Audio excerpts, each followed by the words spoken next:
Hola, muy buenas noches. Bienvenidos a Noticias Cámara de Representantes, el espacio que semana a semana les presenta toda la actividad legislativa. Hoy le damos la bienvenida a nuestro compañero Carlos Morantes, quien se nos une en la presentación del noticiero. Bienvenido, Carlos. Buenas noches, Liz, para ti y para nuestros televidentes. Muchas gracias por esta cálida bienvenida. En materia informativa, el Congreso reanudó el periodo ordinario de sesiones. Los representantes tienen lista su agenda de trabajo para este segundo y último semestre de la legislatura. Además, el presidente de la Cámara dará a conocer cómo ordenará los debates y las prioridades legislativas del semestre.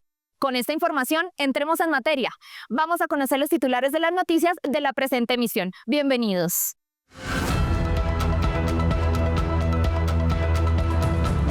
El Congreso reinició sesiones ordinarias. La plenaria de la Cámara avanza en importantes iniciativas legislativas de origen parlamentario y se prepara para debatir la reforma a la salud. No, es una jugada antidemocrática de los dos vicepresidentes que no quieren agendar la reforma a la salud. Mayorías en la Cámara respaldan medidas excepcionales ante crisis humanitaria en el Catatumbo, pero la oposición cuestiona la necesidad del estado de conmoción interior. Pero no puede ser intentar meter una reforma tributaria por la puerta de atrás. Comisión Segunda exigió al gobierno rendir cuentas por fallas en seguridad a nivel nacional y puso en tela de juicio el accionar de la fuerza pública. El miedo se está tomando en nuestro país.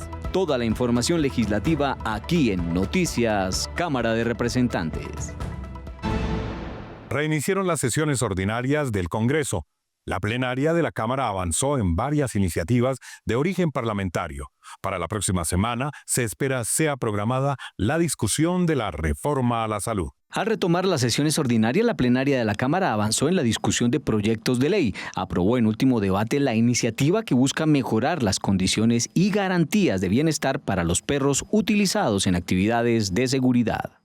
En Colombia tenemos más de 100 empresas que utilizan perros, empresas de seguridad. Son más de 6.000 perros en todo el país y estos requieren unas condiciones dignas de trabajo, pero también de retiro, para que las empresas que utilizan perros para labores de seguridad tengan una adecuada alimentación, un adecuado horario de descanso y un plan de retiro. Por otro lado, aumentar el impuesto al consumo de cigarrillos y crear el gravamen a los llamados vapeadores para aumentar el recaudo y disminuir así los riesgos en salud es el objetivo de otro proyecto de ley que la plenaria aprobó en segundo debate.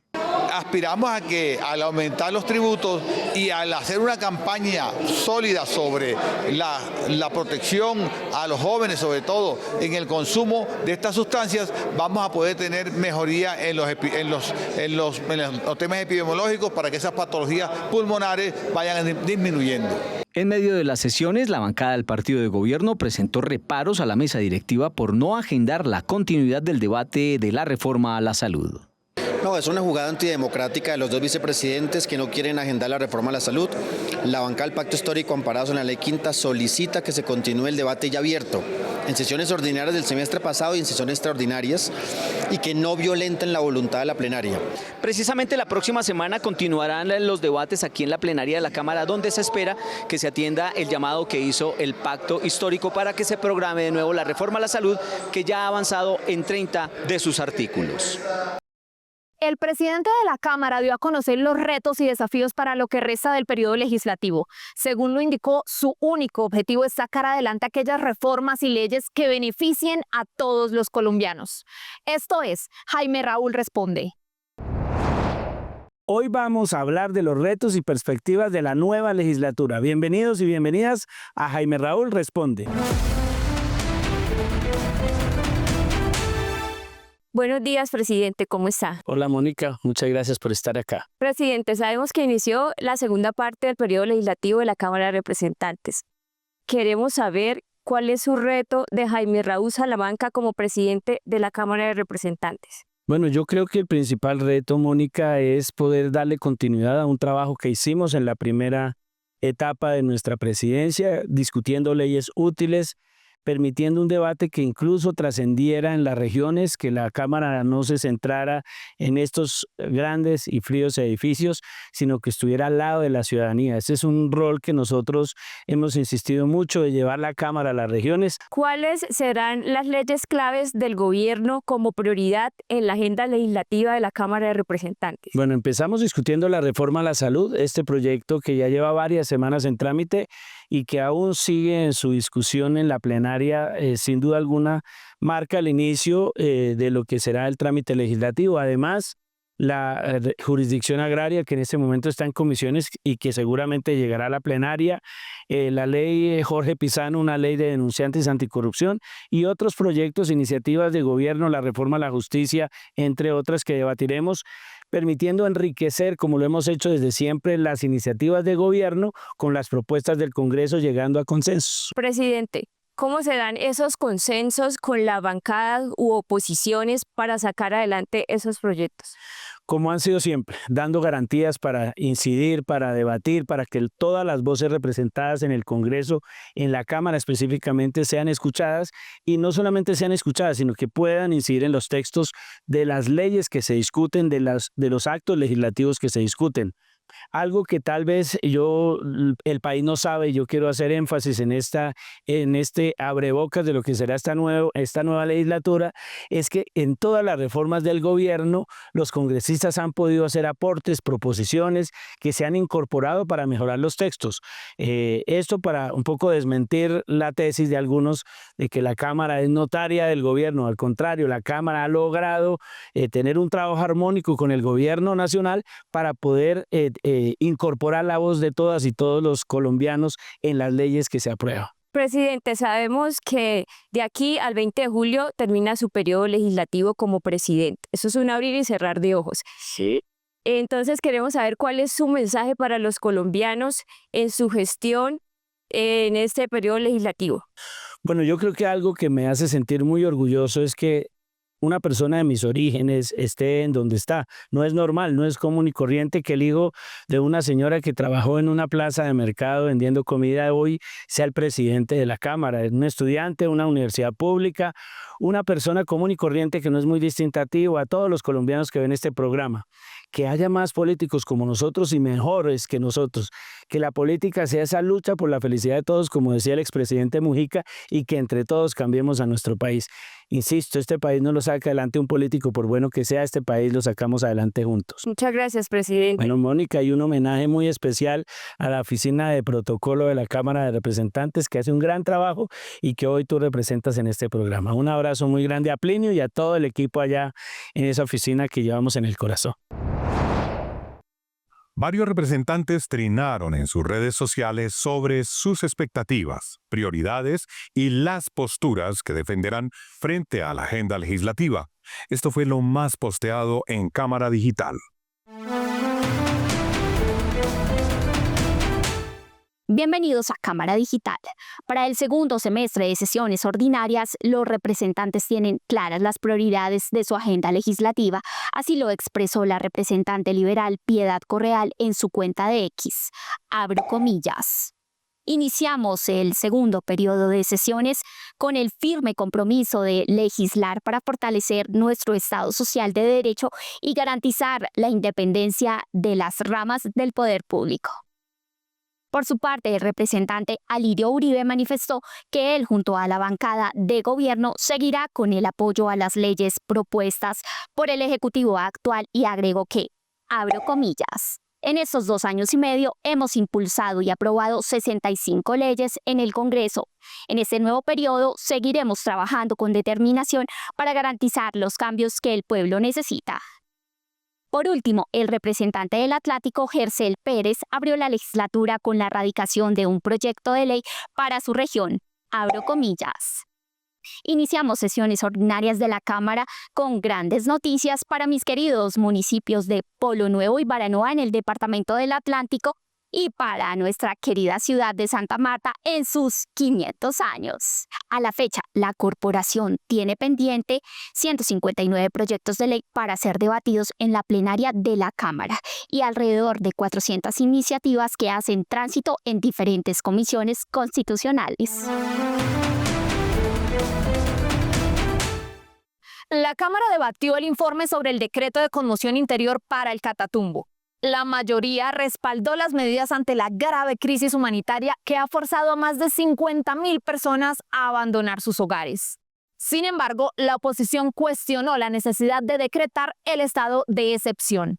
El informe presentado en la plenaria indica que la expedición del decreto de conmoción es pertinente, ya que la situación humanitaria en la región del Catatumbo se ha desbordado y la capacidad del Estado con las medidas ordinarias no es suficiente para enfrentar esta situación. El Catatumbo, y más allá de las diferencias que podamos tener en las acciones, en algunos decretos que podrían ser mejor, necesita solidaridad, no mezquindad política. Los representantes que firmaron y apoyaron el informe de la subcomisión pidieron un seguimiento a las inversiones y agilidad para atender la crisis. Necesitamos que el gobierno nacional gire los recursos necesarios para que brinden las ayudas humanitarias a todo ese pueblo catatumbero que se ha desplazado. Sin embargo, algunos representantes de la oposición no firmaron el informe, insistiendo en que la situación en el Catatumbo era previsible y por lo tanto el decreto del gobierno no tendría sustento. Claro, hay que aportar a las soluciones del Catatumbo, pero no puede ser intentar meter una reforma tributaria por la puerta de atrás. Y tercero y más importante, esto no es un hecho imprevisible. El gobierno estaba absolutamente advertido de lo que allá iba a pasar y pasó. Aquí hicimos un llamado también a aclarar cómo va a ser esa forma de trabajar y de concretar lo que se recauda versus lo que se requiere en el territorio. La Corte Constitucional revisará el decreto de conmoción interior para determinar si cumple con los principios de necesidad, proporcionalidad y conexidad, garantizando que las medidas adoptadas en el Catatumbo respeten la Constitución y los derechos fundamentales. Dentro de las acciones tomadas bajo el estado de excepción, el gobierno implementará medidas tributarias especiales para financiar los gastos derivados del estado de conmoción interior en el Catatumbo. Veamos de qué se trata. El Gobierno Nacional ha emitido el decreto 0175 del 2025, mediante el cual se implementan medidas tributarias especiales para financiar los gastos necesarios derivados del estado de conmoción interior declarado en la región del Catatumbo. Bueno, los tres impuestos que impone el Ministerio de Hacienda son el impuesto a los juegos de suerte y azar, con el cual pretende recaudar más o menos 1.3 billones de pesos en el año. El Estado debe comprometerse y el Gobierno del Cambio debe comprometerse a implementar ese acuerdo en el Catatumbo. Creo que sería la mejor manera de darle un uso eficiente a esos recursos. Además, se establece un impuesto especial para el Catatumbo que grava con un 1% la extracción de hidrocarburos y de carbón al momento de su primera venta o exportación. Para algunos representantes aún no es claro lo que puede pasar con este tributo. Bueno, el ministro de Hacienda tiene que explicarle al país y a esa región del Catatumbo por qué ese decreto 175 que está imponiendo unos tributos para recaudar en un año, cuando el decreto 062 dice que el decreto de conmoción interior va por 3 meses, pues eso lo tiene que explicar el ministro de Hacienda. El decreto 0175 del 2025 crea unos impuestos específicos para atender la conmoción interior, pero como la atención que se está dando es integral y como la ley 137 de 1994, que es la que regula los estados de conmoción, es estatutaria, lo permite, los impuestos que se crean pueden ser por la vigencia fiscal, que es todo el año, o por el tiempo del estado de conmoción.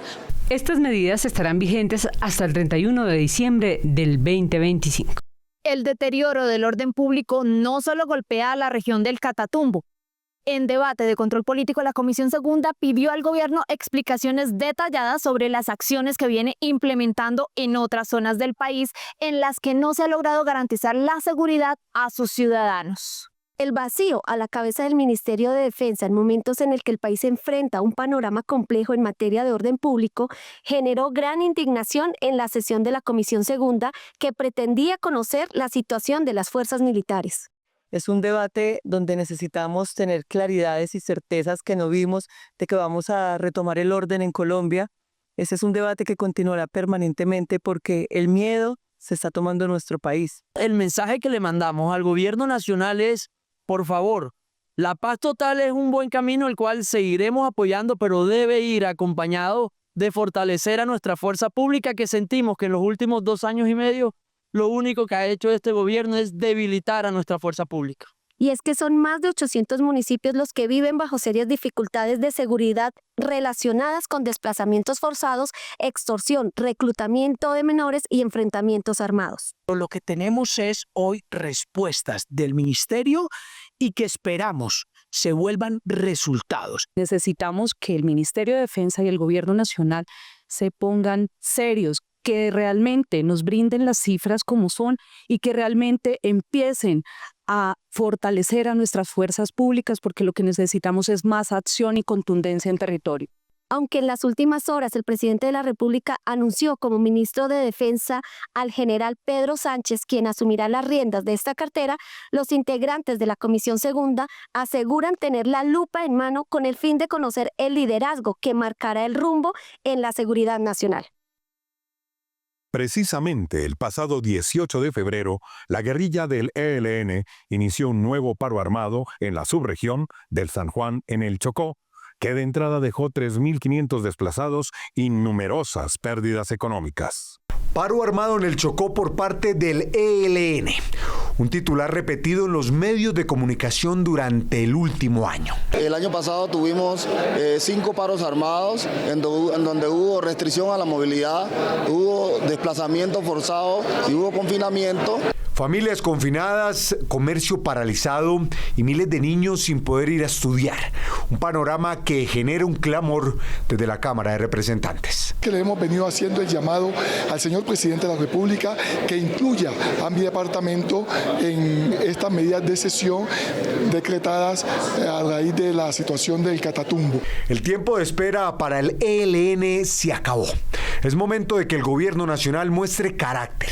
Esa es la postura en un sector del Congreso. Lo que tienen que hacer el gobierno nacional es tomar una decisión drástica frente al Ministerio de Defensa, ya que se presentó la renuncia por parte del ministro, que haya un ministro de verdad que le ponga los dientes a las fuerzas militares y de policía. Últimamente se disparó el reclutamiento de menores, eso es injusto y por eso creo que el ELN debe ser objetivo militar.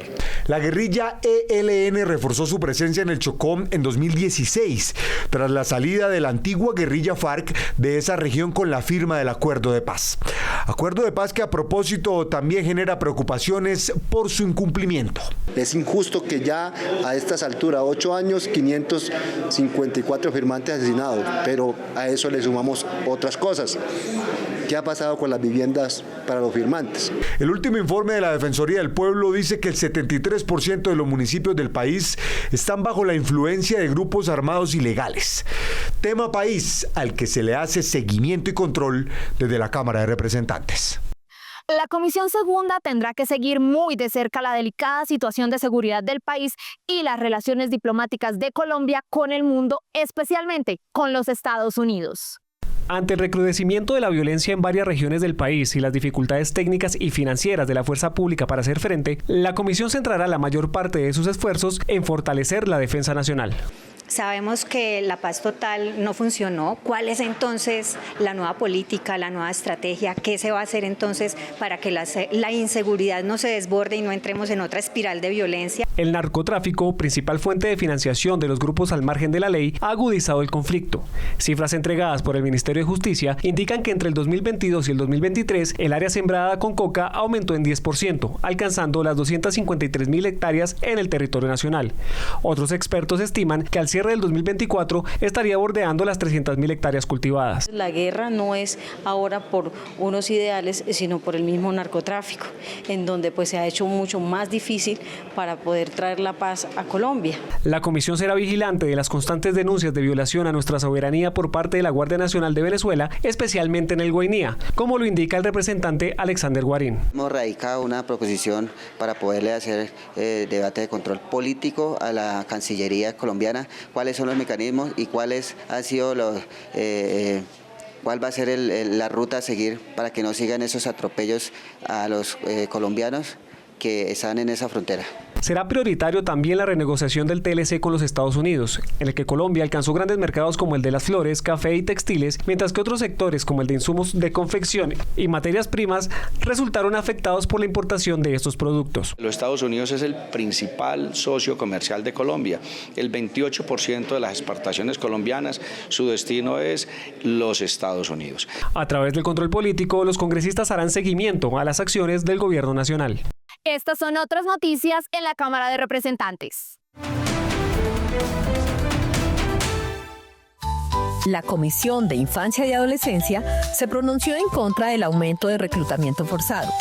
Según datos de la Defensoría del Pueblo, a 31 de diciembre del 2024 fueron víctimas de reclutamiento forzado 409 niñas, niños y adolescentes por parte de grupos armados ilegales.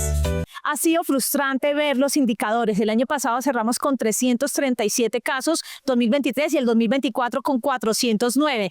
En los últimos 4 años tenemos un incremento del 1005% de los casos de reclutamiento y esos son los casos que se han denunciado en la JEP, son los casos que están denunciados en la Fiscalía, pero tenemos también unos indicadores que van desde los casos que no se denuncian en las comunidades indígenas, que es el 80% de los niños reclutados en las zonas más marginadas. La Comisión Primera de la Cámara realizó una audiencia pública de un proyecto de ley que busca garantizar la doble conformidad judicial, permitiendo que toda persona condenada por primera vez por un delito penal pueda solicitar la revisión de su sentencia por un tribunal superior. A diferencia de la segunda instancia, la doble conformidad solo aplica para condenas penales y puede ser invocada únicamente por el condenado.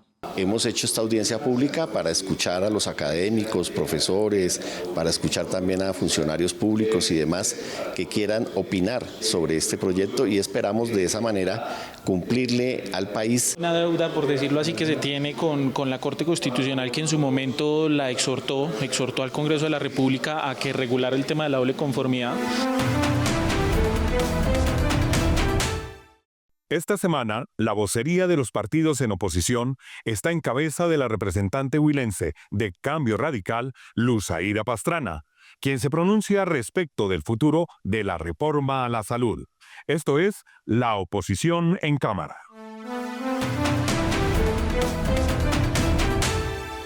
Desde la oposición queremos recordarle a los colombianos que hay un programa de gobierno con 214 promesas, de las cuales solo se han cumplido el 12.46%. De ellas, 26 son reformas, de las cuales solo han presentado 7 a la fecha. Hay 19 que ni siquiera las han presentado aquí ante el Congreso de la República. Una de ellas, la reforma a la salud. Somos 46 personas en oposición. No pueden hoy decir que esta reforma está frenada por la oposición cuando hay muchos más representantes a la Cámara que le ven inconveniente a esta reforma. Las responsabilidades de adquisición y gestión de medicamentos es una de ellas. La división entre responsabilidades del nivel central y el territorial también. No se plantean soluciones de fondo al déficit financiero, no se tiene en cuenta el mérito y es aquí cuando los gobernadores y los diputados van a escoger los directores a dedo. Por supuesto que esta reforma a la salud no debe pasar porque no soluciona los problemas de fondo de los pacientes. Según el DANE, el desempleo en el país presentó una leve baja que contrasta con el aumento significativo del trabajo informal. Datos recientes indican que más de la mitad del mercado laboral está por su cuenta. ¿Qué opinan los representantes y cómo ve la gente el futuro laboral en el país? Veamos. Aunque el último reporte del DANE indica que la tasa de desempleo disminuyó en 0.3, pasando del 10,4% en 2023 al 10,1%, cifra con que cerró el 2024, hay un indicador que no mostró mejoría, el de la informalidad. Veamos en las calles cómo se siente la realidad laboral. La falta de oportunidades, el desempleo, la economía. Porque no hay empleo y el sueldo mínimo no alcanza para nada. Eso toca salir uno además que sea rebuscarse o cualquier cosa. Al finalizar el 2024, la informalidad alcanzó el 55,8% en el país. Pero más allá de las cifras, esta situación conlleva riesgos significativos. Es una desventaja porque no se prestan todas las ayudas como tal para un empleado. Acá se come o se paga pensión. Esto impacta directamente, por ejemplo, los aportes de las personas que contribuyen al régimen contributivo de salud para poder subsidiar a las personas que no tienen la capacidad de aportar al sistema. Atendiendo a este panorama, en la Cámara hacen tránsito varias iniciativas que buscan ampliar la formalización laboral. Estamos buscando un mecanismo para que estas personas que viven de la informalidad se organicen a través de un emprendimiento. Eso estamos trabajando, sin embargo, nos hace falta muchísimo. Se ha buscado la manera de que la formalización sea, y desde la reforma laboral lo hemos buscado. Queremos crear la unidad de servicios generales, es decir, que los servicios de aseo y de cafetería se presten de manera directa. Queremos contratar a por lo menos 170 personas trabajadoras, tanto de la Cámara de Representantes como del Senado de la República, esto para dignificar su labor. Según el informe del DANE, al cierre del 2024, 2.370.000 personas perdieron su empleo. El presidente Petro sancionó la ley que prohíbe el matrimonio infantil en Colombia, poniendo fin a una práctica que vulneraba los derechos de miles de niñas. Con esta histórica decisión se marca un antes y un después en la protección de la infancia de nuestro país. La ley elimina todas las formas de uniones tempranas en las que uno o ambos contrayentes sean menores de 18 años. Además, fortalece la política pública nacional de infancia y adolescencia mediante la creación del Programa Nacional de Proyectos de Vida para Niños, Niñas y Adolescentes. Bueno, esperamos ya que se articulen los ministerios, el Ministerio de Salud, Educación, Igualdad, la Dirección de Planeación Nacional y por supuesto el Bienestar Familiar, que articulen por supuesto estas entidades para que podamos establecer la política pública que pueda llegar a los territorios. Colombia, junto con Argentina, eran los únicos países en Latinoamérica que aún permitían el matrimonio infantil. Con la sanción de esta ley, el país sale de esta lista, garantizando que ninguna persona menor de 18 años pueda casarse ni establecer una unión de hecho, protegiendo así sus derechos fundamentales y su futuro. De aquí en adelante el Estado colombiano entiende como una causal de nulidad del matrimonio que una de las dos partes contrayentes sea menor de edad. Según registros de UNICEF sobre el matrimonio infantil en Colombia, en el 2021, cerca de 200 menores de edad fueron obligadas a casarse. Con esta ley, esta práctica se convierte en un delito. Los ciclistas son los actores viales más vulnerables y el aumento de siniestros ha llevado a la Cámara a impulsar leyes para su protección. La reciente muerte de un joven promesa del ciclismo en un accidente en Boyacá evidencia la urgencia de tomar acciones concretas. Juan David Cárdenas Suesca, un talentoso ciclista colombiano de tan solo 19 años, perdió la vida trágicamente en un accidente mientras entrenaba en Boyacá. Su muerte se suma a las alarmantes estadísticas de siniestralidad vial que afectaron a los ciclistas en el país. Les quiero hacer un llamado a todos ustedes para que de verdad nos protejan en las vidas, para que nos respeten en nuestro espacio, que respeten el 1,5 metros. Que nos protegiera, que nos apoyara a nosotros, los ciclistas que día a día estamos expuestos, ¿no?, a tantos peligros. En 2024, más de 400 ciclistas murieron en accidentes viales. Un nuevo proyecto de ley busca sancionar con mayor severidad a quienes conduzcan en estado de embriaguez o efectos de sustancias alucinógenas, abordando así factores de riesgos en las vías. Busca exclusivamente modificar el Código de Tránsito, en el sentido de incluir medidas de protección y seguridad a todos los ciclistas que permita el tránsito seguro y el uso de la bicicleta en el territorio nacional. El conductor responsable de un accidente que resulte en muerte de un ciclista podría enfrentar severas consecuencias penales, que incluyen penas de prisión y sanciones económicas. Destacamos que el departamento de Boyacá es uno de los departamentos donde ha tenido los niveles más altos de accidentalidad que tienen que ver con ciclistas, así como Atlántico y Cundinamarca. Por eso, esta ley de Yo Protejo al Ciclista es una ley que le va a generar garantías. Lo que busca es modificar el estatuto de tránsito para generarle más garantías en las vías a los ciclistas. El proyecto de ley Yo Respeto al Ciclista fue radicado en septiembre y espera ser discutido en segundo debate en la Cámara antes del 20 de julio. De esta manera llegamos al final de Noticias Cámara de Representantes. Les agradecemos su compañía y los esperamos de nuevo la próxima semana. Los invitamos a seguir nuestros canales digitales. En las redes nos encontrarán como @Cámara Colombia y escaneando el código QR que tienen en pantalla pueden acceder a todas nuestras emisiones. Nos vemos la próxima semana. Buenas noches.